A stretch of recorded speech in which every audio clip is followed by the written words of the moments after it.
this is Valerie Moore from the Frederian Gazette. Thank you for spending your evening with us as we reenact the controversial book, Say I Slew Them Not, written by Kingsley Montevello, edited by Alexander Phillips, and narrated by Pepper Holloway. If you've enjoyed our program and want to support independent journalism, please donate to our Ko-Fi at ko-fi.com/The Frederian Gazette and leave a review. Reviews help other listeners find us. Content warnings for this episode include references to mass death, police violence, colonial violence, environmental violence, poisoning of children, executions, PTSD, grief, and trauma. This program has been sponsored by Kingsley's Scale Repair. No need to stay inside, ashamed of your broken scales, when you have Kingsley by your side. We pass the mic to Pepper Holloway, who will be reading Episode 2, Judge grants prosecutor Page's requested 3-month stay of proceedings. April 8th, 1830, St. Pagard's Monastery, 10 miles outside of Lesbrogha, Killbraugha. Looking back, I appear quite foolish, taking Sebastian at his word. Even though I did not know the depths he was willing to sink in order to survive, I should have known better. Heron took the Hevians at their word, and we lost our best at Trepay. It's tragic, isn't it? That no matter how hard we try, we can't help but repeat the same mistakes. We're all like a skipping record, constantly living through our worst nightmares because we can't quite make it past imperfection in the groove. Instead, we throw ourselves against the imperfection again and again and again until we are battered and broken because that's the only way to break free. Embrace our own form of self-destruction to reject the many ways the world can crush, torture, and kill us. Force the world to bend to our demands because the world hasn't yet found a way to profit from our sacrifice. During the winter months of 1829, Devin, Heron, and I focused on healing the ILA's wounds. Not only had Siegfried's day killed my friends, it robbed us of some of our best officers. We did not have to try hard to recruit replacements. My friends sacrificed galvanizing the Ilkhatal of Verkassa to flood our ranks. By the end of 1829, we had doubled our number of members, and our officers were on their way to being somewhat useful. During that entire time, we heard nothing from Sebastian, and there was no formal announcement of any kind. Resigning myself that Sebastian's offer had been nothing but a waste of time, I convinced Devin and Heron to renegotiate our alliance with Marcus. Whatever our differences and his secret desires regarding the ILA, we shared the same goals and duplicitous enemy. It only made sense to coordinate our efforts. So, despite some trepidation, considering we had cost Marcus 2 of his best officers, we arranged to meet him at a place of his choosing in Killbraugha.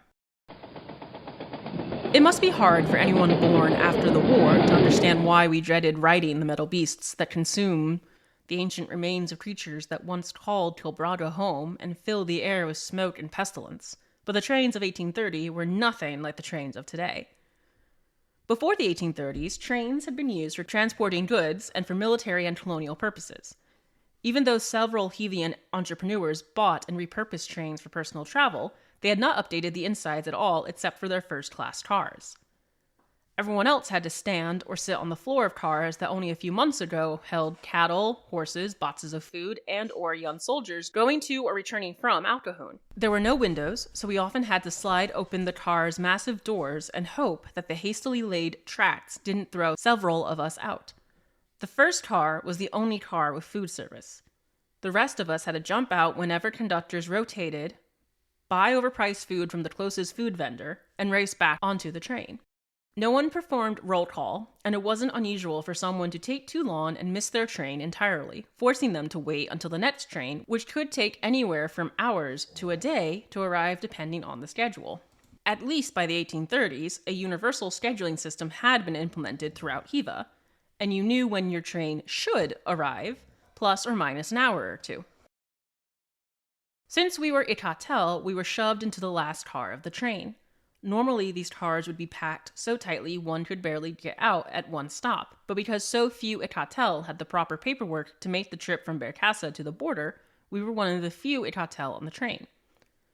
The required paperwork usually consisted of permission from one's current employer to travel to Killbraugha to work for a different employer that existed on a list of companies approved to employ Ilkhatal, permissions from a cross-knit priest for an Ilkhatal to visit a dead or dying relative, or the incredibly rare blessing from a chamber member that this Ilkhatal was one of the quote-unquote good ones and could be trusted to resettle in Killbraugha. The only reason we managed to gather the right forms was because I asked Sebastian for a favor, claiming that it would be better for him if I was in Killbraugha than in Hiva.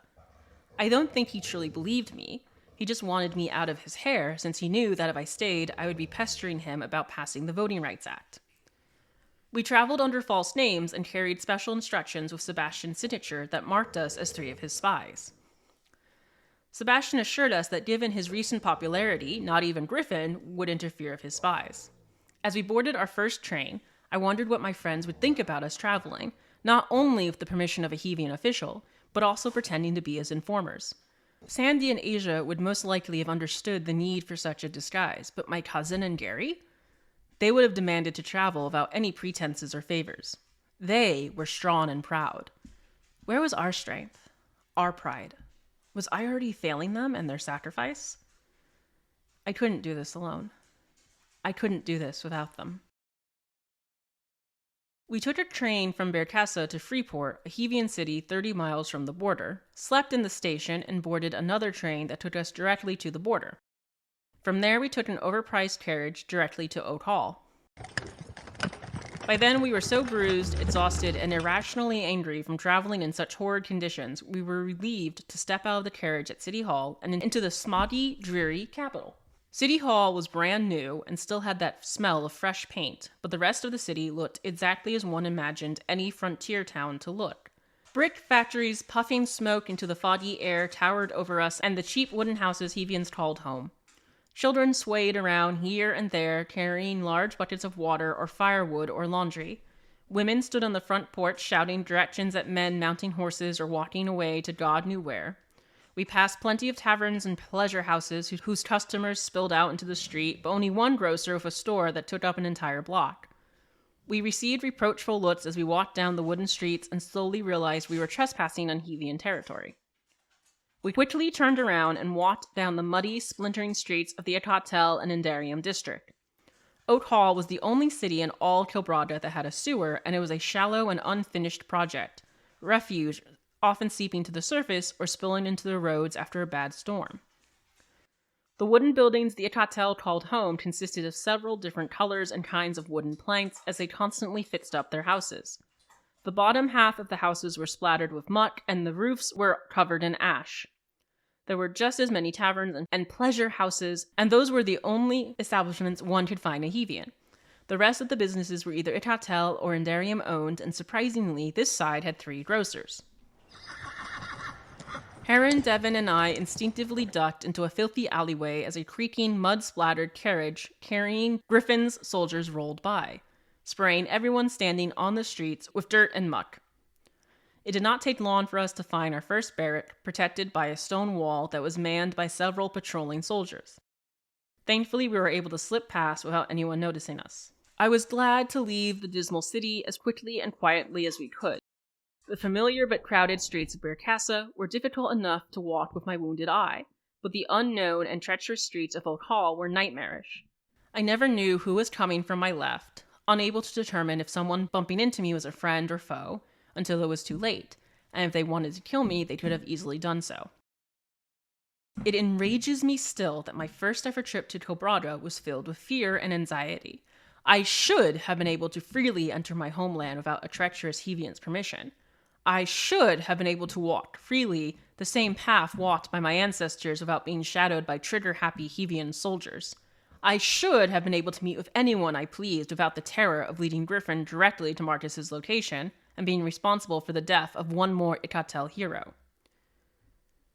My mother told me a handful of stories about living in Killbraugha, but I never had a good sense of the land and its peoples. My father never spoke about anything that occurred before he moved to Berkassa. A part of me understood that his silence spoke more than words ever could, and yet I craved to know of before. Maybe if I had, things would have been different between us. Siegfried had never visited the homeland before.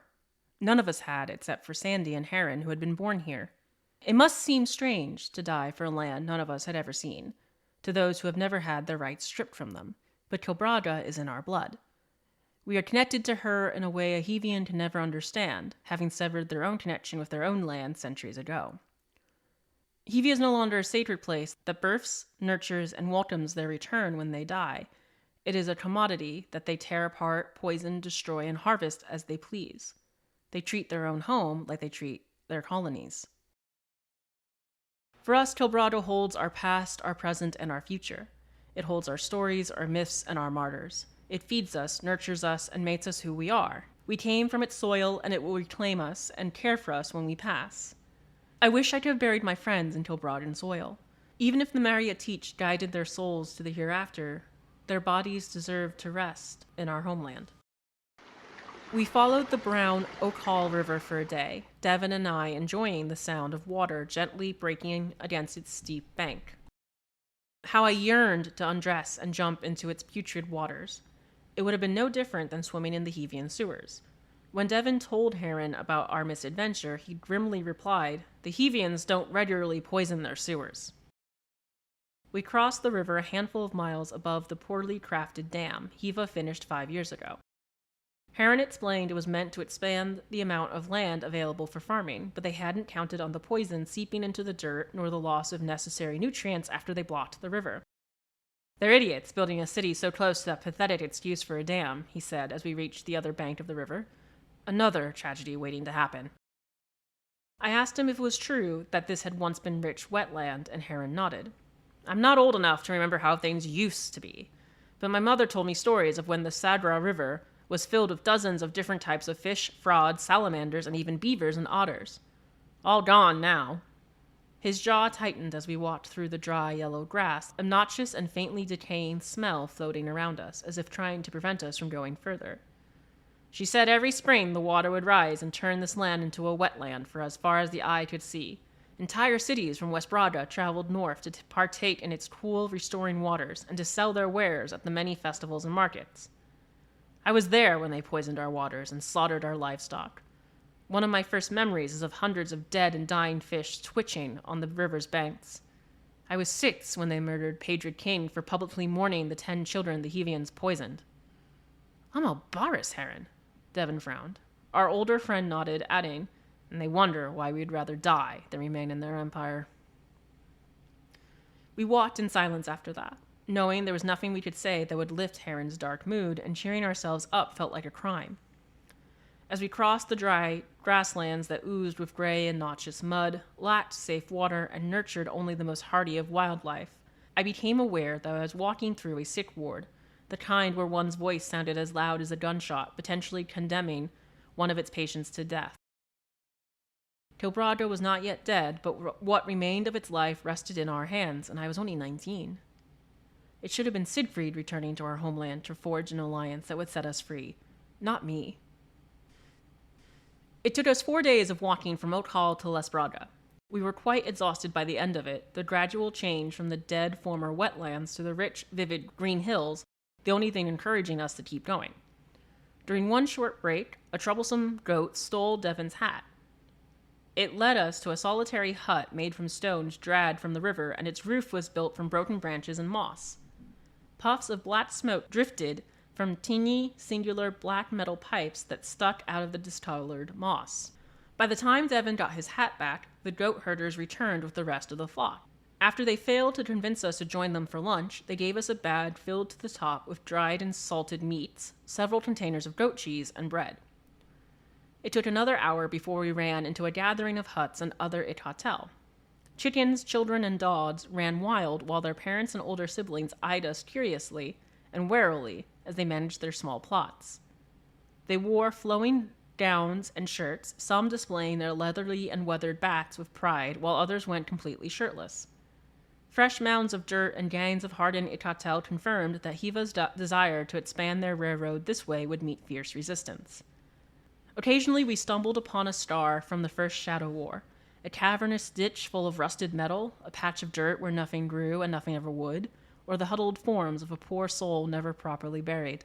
When we finally reached Les Braga, we were surprised to see that the Ilkhatal there had reintroduced our traditional housing structures, burrows. A practice that ended under Hevian occupation, our burrows started with a carefully built descent, involving stairs and ramps for accessibility reasons, and because our children liked to slide down the ramps when it was muddy or during the occasional cold snap. The descent ended at the base of a large wooden door, which led into a large, dry, and perfectly insulated dome structure. Sometimes the structure was rigidly broken into different rooms, while other times walls were thrown up and taken down as the inhabitants needed. Several skylights decorated the ceiling. Their purpose ranged from letting out the smoke whenever we could, to letting in the sun or rain if desired. Complex but small canals and drains were carved into the floor to prevent the room from filling up completely of water. Many of the businesses in Les Braga were still topside establishments and built in the Hevian tradition. Unlike Bercassa, where straight lines were non-existent and everything had to glitter, overwhelm, and devour what could not be bought, Les Braga was laid out on a logical grid with sturdiness and longevity a top priority for every building we passed. This wasn't a city one lived in. This was a city one built and maintained. As we walked through its wooden streets, the worn and hardened Ilkhatal eyed us warily, clearly recognizing us as outsiders. It was impossible to differentiate a protective Ilkhatal from one of Marcus's soldiers. Despite their mistrust, their children shadowed us, whispering and giggling with curiosity. The town itself consisted of 10 pubs, several veterinarians and doctors, a library, the pride and joy of the city, several shops dedicated to horn and scale repair and treatment, scale beautification, engraving, parlors, and clothing stores. Laughing children in towels and robes skirted around us, their joy stomped on by distrusting adults eager to keep their water source a secret. "There isn't a single Hevian in town," Devin whispered to me in awe. No Hevians, no traces of Griffin's infernal patrols, a city that was ours and ours alone, and so close to Oak Hall. We found our carriage waiting for us outside a small Alanist chapel, the priest bidding us good luck as we climbed in. We creeped out of the town and rolled back into the endless green hills. Our carriage took a wide bend, and we descended down the flattening slopes until we reached lush and vibrant grassland. The Canis Mountains in the south were almost imperceptible as clouds lazily floated by. Our carriage rode up a small rise and halted in front of a demolished stone monastery. The 4 walls that remained standing watched in dismay as moss, vines, and grass swallowed the remains of its 4 turrets and ancient gate. The 3 of us shared alarmed glances as I opened the door, Devin telling the driver there must be a mistake. "No mistake, my friends," called Marcus, lumbering out of the remains, looking as pleased as a rooster at first light. "It is good to see ya 3 again." He thanked the driver and waited for the Ilkhatal to be out of earshot to ask, "Did they treat you well?" "They mostly just ignored us," Devin shrugged. "Aye, that is better than I expected, but ye must forgive their lack of hospitality," said Marcus, taking Heron's bag for him. "They have not survived this long by embracing strangers from Heva." "Is it that obvious?" Devin asked, looking our clothing over. Marcus merely shot him a sympathetic smile and said, "Follow me." "This is your headquarters?" said Heron, cocking an eyebrow. "Yes," Marcus laughed as he led us into the dangerously decrepit monastery. That was Carrie's reaction as well. "I was raised here as a child." He stepped over a fallen pillar and held out an arm to assist us if needed. "I would have taken my sacred vows here as well if not for the Hevians and the war." "The Hevians burnt it down?" I asked. "Yes, because they thought the monks were harboring members of the IFM," said Marcus, ducking underneath a piece of fallen timber with a bitter smile. "Odd to think their fears came true only after they destroyed the Lord's sanctuary." He led us into one of the few structurally intact rooms left, the dim dining hall. It took a second for my eyes to adjust to the poor light provided by the 2 candelabras and the sunlight that broke through the decaying ceiling, but when they did, I saw a cramped stone room. The rotting support beams did not comfort me, but the walls were solid and the floor held, although it was covered in dust and stone fragments. In front of the wooden carving of a praying Ilkhatal priest stood a solid wooden table flanked by 2 rickety benches. A surprisingly well-dressed, wire-thin, and angular Ilkhatal sat on one of the benches and quickly slipped a piece of paper into his breast pocket when he noticed us. Carrie McNair. He, they. So much ink and some blood has been spilt over our relationship and what happened, I am uncertain how to introduce him in this memoir. Do I talk of him as he was in the moment? Do I write about him knowing what will happen? He was everything that's been written about him and nothing like people assume. Marcus is often thought as the heart of the IFM, but it was Carrie who gave me hope after I sacrificed everything. Yet, when we first met in that monastery, he was nothing but an unknown entity that could help us salvage the relationship between the IFM and ILA, or destroy it. He wore his infamous deep purple backless shirt that day. The purple complemented their exquisitely maintained emerald scales. Their brown suit jacket with the IFM pin was folded with great exactness and rested on the table to their right. Their narrow and long snout gave them a cruel appearance, while their cork-screwed horns incited envy in everyone who knew them. Their ears were their only physical blemish, for they retained the thick fur of youth. I tore my gaze from their figure as Devin elbowed me and gestured towards the windows. "Bet Carrie would have loved that," he muttered. The only remaining stained glass window in the entire monastery was a portrait of Saint Ari, one of Amel's devoted disciples, as an Ilkhatal, not a human, as was the Krosnik tradition. "Please, sit," said Marcus, placing our bads in a corner. We sat down as he bent over the table so Carrie could whisper in his ear. He hesitated before shaking his head and gesturing later, as he joined us. Carrie glared at him. The contrast between the two was humorous: giant, overbearing, powerful Marcus, and small, delicate, but razor-sharp Carrie, who Marcus could toss around like a pillow. "Our quarters are down those stairs," Marcus continued, pointing to a dark and uninviting staircase that seemed to descend into the abyss. "We'll have to share a room, but I'm sure you're used to that after the tenements." "Unfortunately," Devin smiled weakly. "Introductions," said Marcus, clapping his hands with nervous but joyous energy. "Everyone, this is Carrie McNair, he, they. Carrie, this is what remains of Siegfried's organization. The de facto leader, Kingsley Montevello, Heron Massey, former leader and current doctor, and Devin Tossier. All he, him." We exchanged greetings, and Devin and Heron looked to me to start the conversation, while Marcus offered a clearly annoyed Carrie a placating smile. "Thank you," I said, swallowing non-existent spittle as my mouth and tongue were as dry as the igneous desert. "For agreeing to meet with us, especially at your headquarters of all places. That is a level of trust we weren't expecting. But appreciate," Devin added before I could. "You should save your appreciation. We could change your minds and prevent you from ever leaving," said Carrie, and Marcus instinctively backhanded his shoulder, almost knocking him over. "What Carrie means is," Marcus paused, clearly trying to figure out how to spin his second-in-command's remarks. "We are unknown entities," I offered, and Heron, squeezing my knee encouragingly. "It is one thing to make an alliance with Siegfried and a cartel you knew and communicated with, but another to continue that alliance just because his cousin took over following his death." "And that's why we're here," Heron said.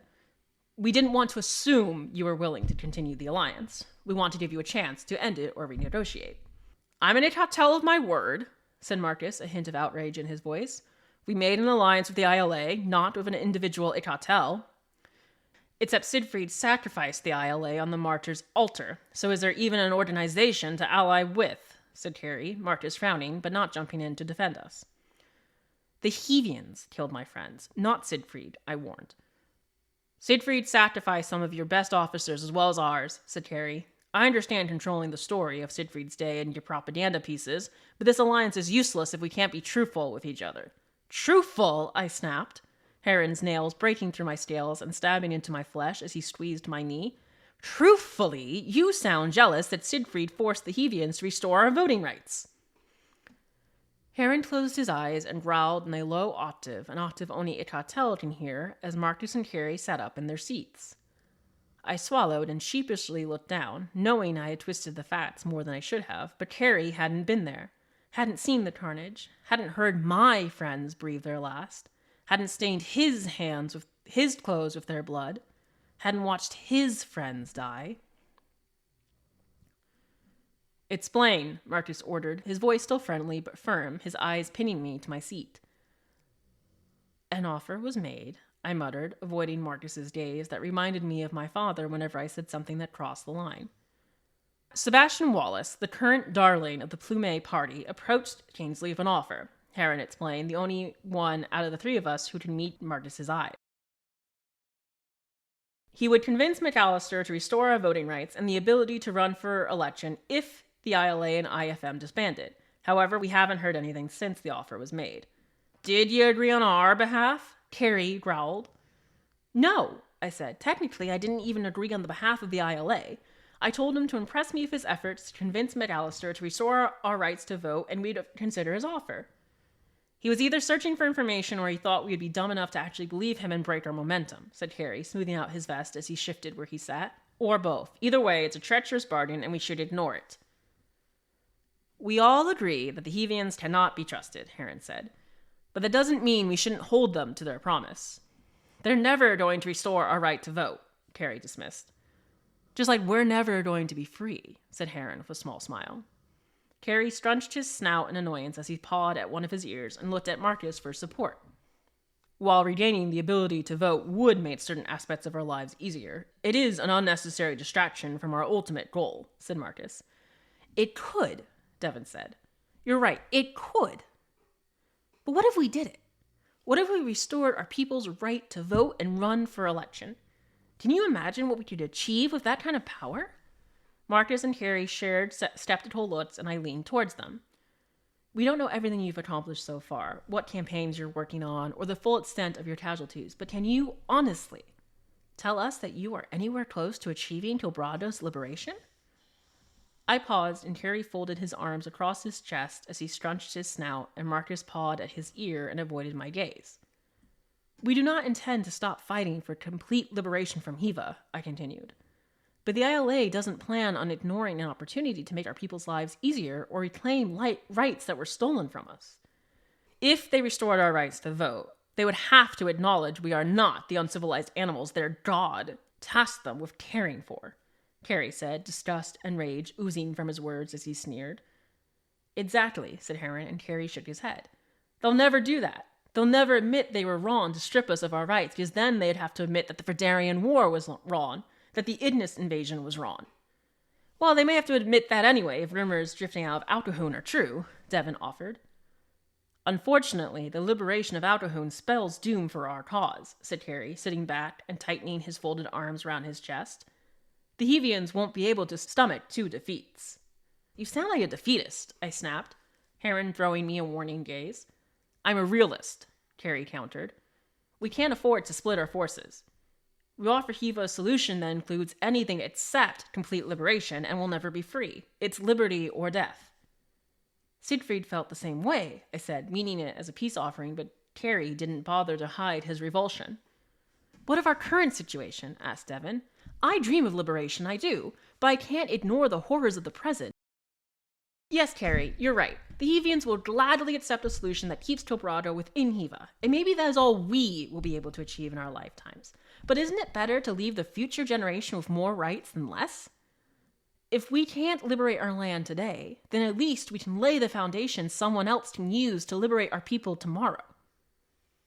We used our electoral power to stymie their colonial appetites before.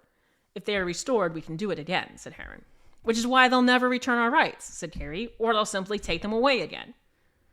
The ILA and IFM didn't exist back then, said Marcus, and Carey looked at him in betrayal.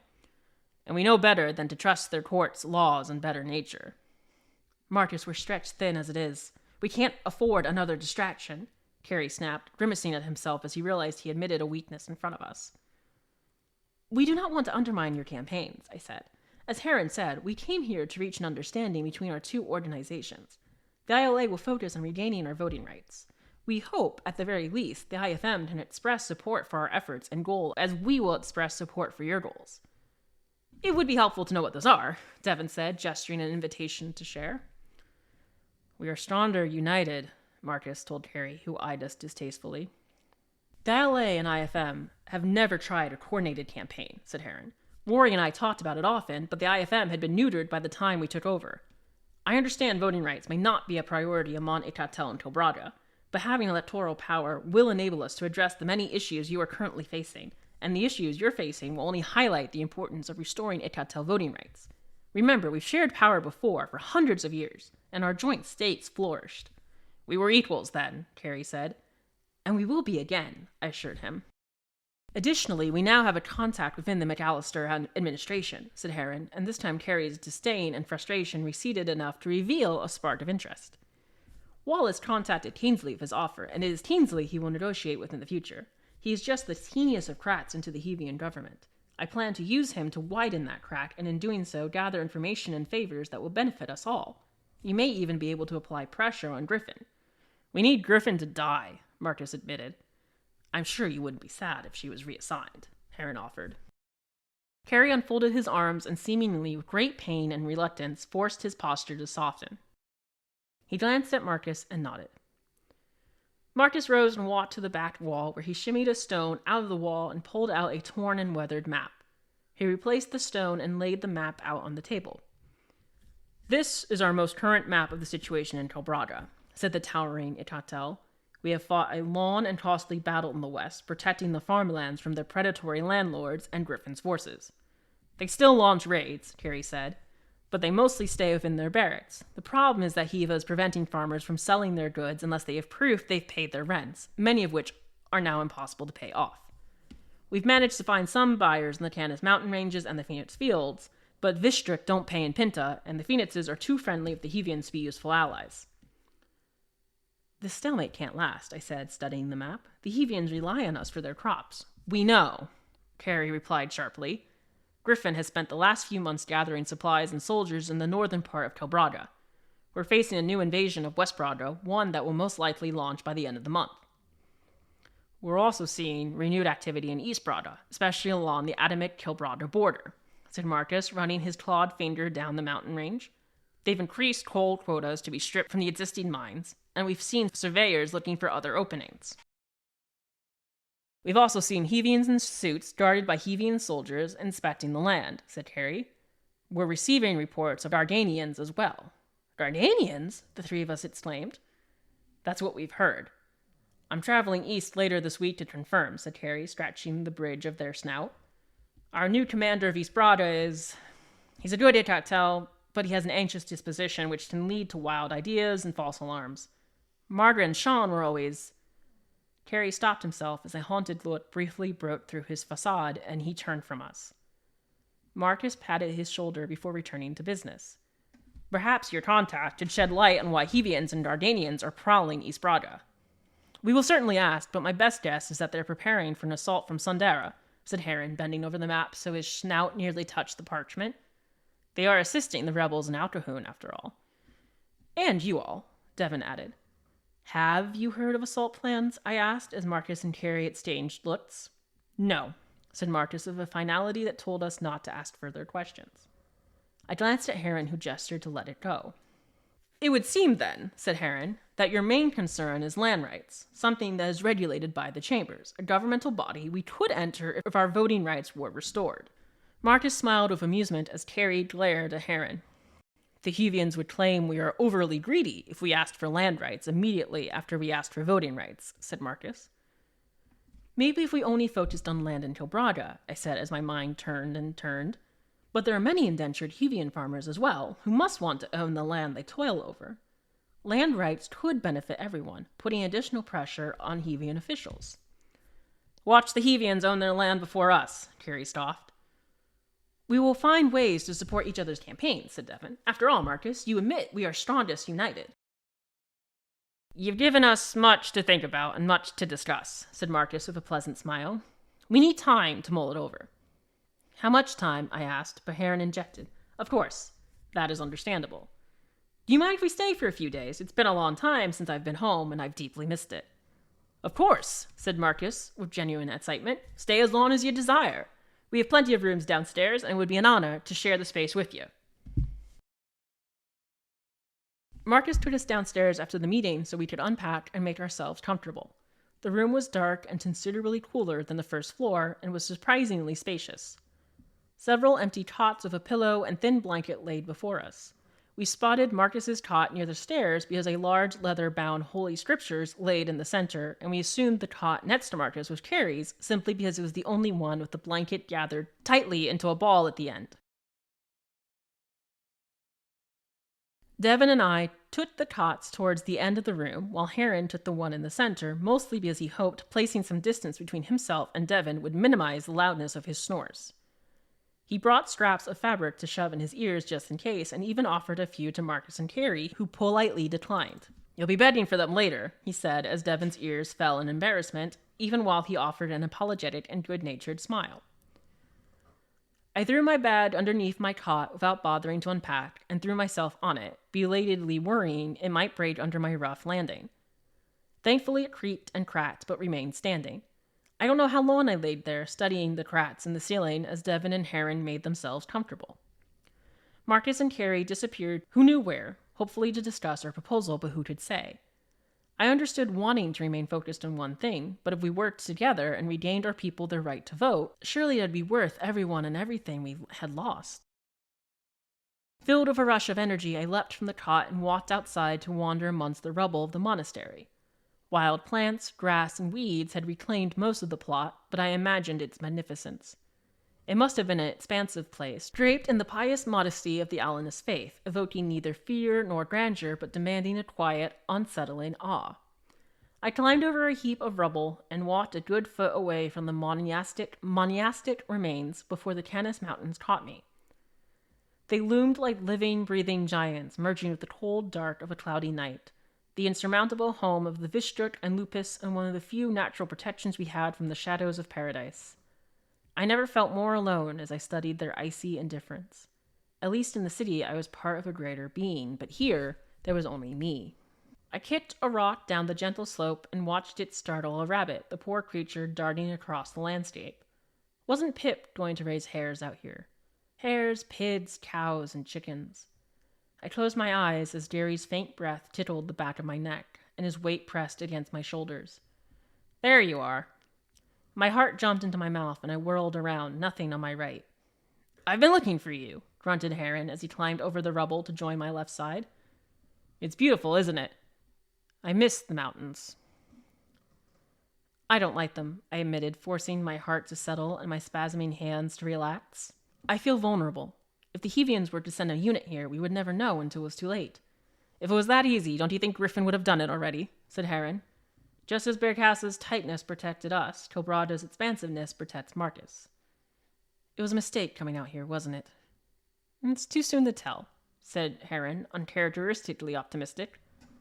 It can be hard to see the entire canvas after you've spent weeks working on only one of its corners.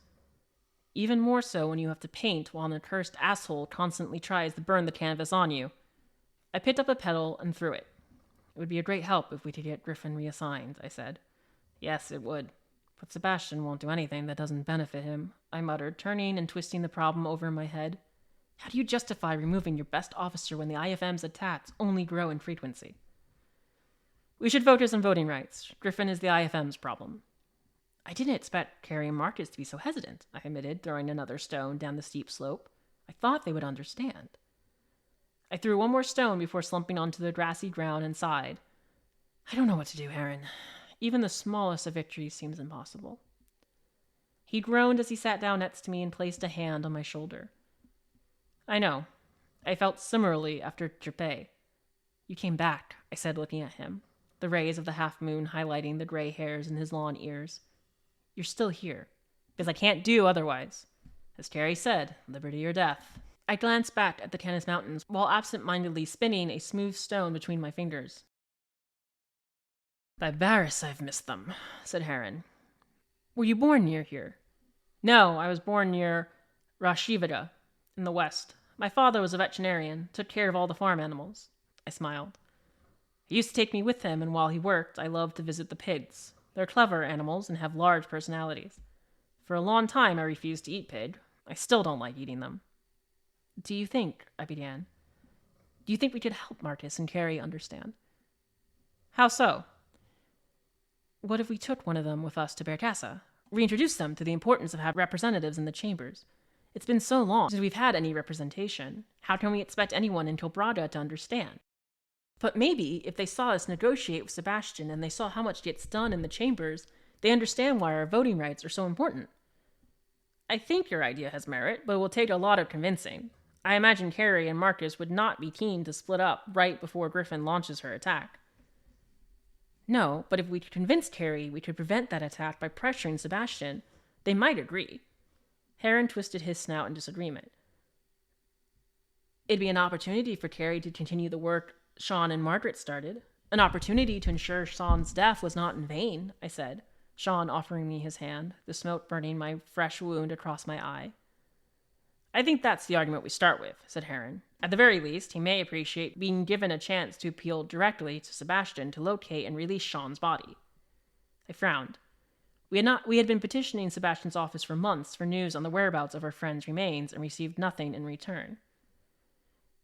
It would have been better if Margaret stayed, Heron sighed. She had to protect her son. I know, but she was our best, and she would have been another incentive for Carrie to travel to Berkassa. I shrugged. What's done is done. All we can do is continue the fight with what we have. If we're inviting Carrie or Marcus back to Berkassa, maybe I should return with them, leave you and Devin here to learn how we can best support the IFM and reintroduce the idea of voting to the populace. No, I need you here with me. You know Killbraugha. I knew it 10 years ago. That's better than nothing. I've never lived here, I reminded him. You and I will stay here and work with Marcus. Learn what we can about the IFM and the situation here. Spread the desire for voting rights in our homeland, while Devin does the same in Berkassa, while also explaining why our work is so important to Carrie. I don't know if everyone else is dead. I rose and dusted myself off. Don't underestimate Dev. He's stronger than even he knows. I returned to the monastery and found Devin, wringing his hat in his hands and standing before Marcus and Carrie, who were sitting at the lawn table and had clearly been in the midst of an urgent debate. Oh, there you are, Kings. Devin grinned as he placed his hat back on his head. I was beginning to worry. His grin dampened as he caught my determined gaze. I stood in front of the IFM's leaders and asked for a moment of their time. Of course, said Marcus with his friendly smile as Carrie glared at me. Heron and I were talking, and we realized we did this ass backwards, I said with a pleasant smile of my own. The ILA wants this alliance to work. I hope the IFM desires the same thing. We do, said Marcus, even though Carrie's glare hadn't softened at all. Good, I said, generally relieved.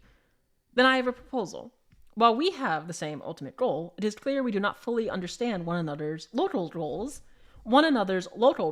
and needs, and that this lack of information has caused distrust between our organizations. Carrie scoffed, but Marcus gestured for me to continue. The best way to grow trust and understanding is to share in each other's experiences. That is why I propose we exchange officers. No, Carrie snapped before I could continue. The last time we did this, the ILA murdered Sean and drove Margaret to Verdun. The Hevians murdered Sean, I corrected. He was there because of Siegfried's orders. We all knew and accepted the risks, Carrie, Marcus said softly. Especially Sean and Margaret. They stared at each other, communicating in a way only ancient and true friends can. As we told Sean and Margaret, no one is required to take part in any action they deemed irresponsible or unlikely to succeed, I assured. The choice is up to each individual Ilkhatal. I think it would be wise to learn more about each other, Marcus said after Carrie broke away from his gaze, although it may be wise to implement a time limit on how long the officers are exchanged. Yes, I was imagining it would be a rotating exchange, I said, 1 or 2 officers at a time for maybe 3 to 6 months. Heron and I volunteered to stay here. Meaning I'm going back alone? Devin gulped, his hat back in his hands and being run so tightly it looked like he might tear the seams. No, you'd return with the IFM officer, I said. But Kings, it'd only be for a few months. Then Heron and I will return and we'll send someone else to Killbraugha in our place. I'll go to Berkassa, Carrie commanded. No one else from our side. We can't afford to lose any more good at Ilkhatal. He rose and stormed out of the monastery, bumping into me on his way out. You must forgive them, Kingsley, Marcus said. He and the Lelands were the best of friends. Margaret was like a second sister, and he was her best man at their wedding. I looked back at the absent space Carrie left behind. I hadn't known. If I had, I would have approached him differently. Sean offered me his hand. Sean stopped to rescue me, even though only known each other for a few months. No wonder Carrie missed him desperately. He was a good Ilkhatal. He shouldn't have bothered saving me. He should have kept running. Margaret would still have a husband, and his son would still have a father, and the ILA would have been in experienced hands, and Carrie would still have his friends. I tried, I whispered. Please believe me. I tried to save him. He stopped to rescue me if he just kept running. Marcus rose and walked around the table. He placed both of his hands on my shoulders, and my good eye met his gaze. It wasn't your fault, Kingsley, said Marcus, sadness blossoming across his face while his voice remained firm. As I said, we all know and accept the risks. That doesn't make it easier to bear. Marcus nodded. You should rest, Kingsley. You look exhausted. He bid farewell to Devin and left, Heron stepping in a moment later. I'm assuming you told them about your proposal. They agreed to it, I said. Carrie even volunteered himself to go to Bear Casa. Heron knew about this before me, Devin snapped, rushing to my side and turning me around to face him. Why the fuck wasn't I consulted about this? Carrie? Fucking Carrie? You want me to return to Bear Casa with fucking Carrie? I'm sorry, Dev, I said, hoping he trusted my sincerity. There was no time to talk to you first. What are you talking about? We've been traveling for days. There was plenty of time. I just thought of it. Devin stared at me as if I had said the moon was made out of cheese. What? What? Why are we going with plans no older than a millisecond? Lower your voice, Dev, I said. Why the hell? Because they could be listening. Devin's face fell and he collapsed onto the wooden bench. You can't leave me with Carrie. You stare around circles around me. I have no one else, Dev. Why don't you send Heron? The ILA is his organization anyway. He rebuilt it. I need him here. I offered to go, Dev, said Heron, and I threw him an annoyed frown. They would never have agreed if I suggested Heron, I explained. They don't trust me or him. But they trust me. Devin laughed desperately. You're an anomaly. Oh, thank you very much. Dev, I said, sitting down next to him and resting my hand on his knee. I need you to do this for me. Keynes, I'm not Heron or Siegfried. You don't have to be. You're great with other Ilkhatal, and if you can recruit Ernest to the cause, you can recruit anyone. Yeah, well, Asia helped. Dev, I only trust 2 people, you and Heron, and I need a Heron here. Yeah, you do, he said grudgingly. You need someone strong. It isn't permanent, Dev, I said. Yeah, okay, he said before forcing a smile. If it isn't permanent, I squeezed his knee and said, thank you. Anything for the cause, right? Said Devin. And yet I knew he meant anything for you. It's one of life's greatest cruelties, isn't it? That we always destroy the ones we love.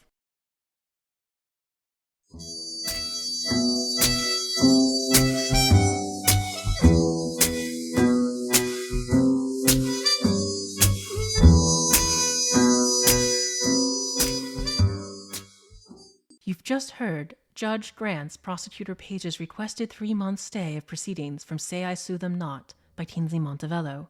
Tonight's episode was read by Pepper Holloway and was sponsored by Kingsley's Stale Repair. Perfect scales are just one repair away. Be sure to follow us on Instagram and Blue Sky at Frederian Gazette and go to our website www.frederiangazette.com for episode extras. Feel free to send us any questions you have about the podcast. We'd love to hear from you. Join us next Monday at 5 p.m. for Episode 3, Sebastian Wallace subpoenaed to testify in Kingsley's trial for war crimes.